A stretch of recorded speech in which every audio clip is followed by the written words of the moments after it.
வணக்கம் உறவுகளே, நட்புகளே. இப்படியே நடந்து வர வேண்டிய ஒரு தேவை. அதால் நடந்து கொண்டு உங்களோட சில கருத்து பரிமாற்றம்தான். உண்மையில் அந்த பஸ் விபத்தை பற்றி யோசித்தாலே எல்லாருக்கும் ஒரே கலக்கம்.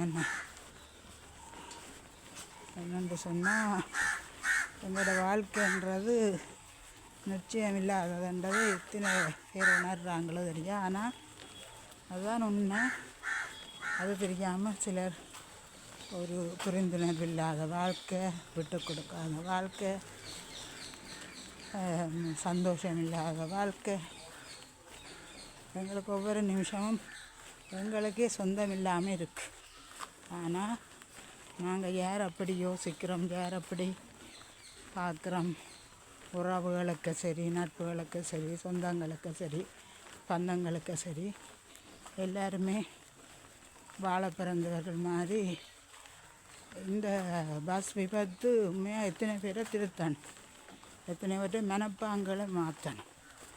சரியா? குடும்பத்திலும் சரி, ஒரு உறவுகளிலும் சரி, எதுவுமே நிரந்தரம் இல்லை. அதுக்கு நாங்கள்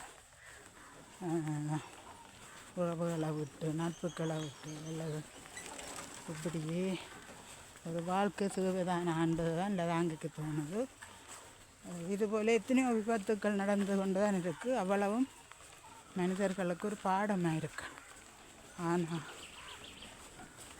அது இல்லை, ரெண்டு வாழ்ந்து கொண்டிருக்கிறார்கள். கொஞ்சம் மாறுங்க, அவ்வளவுதான்.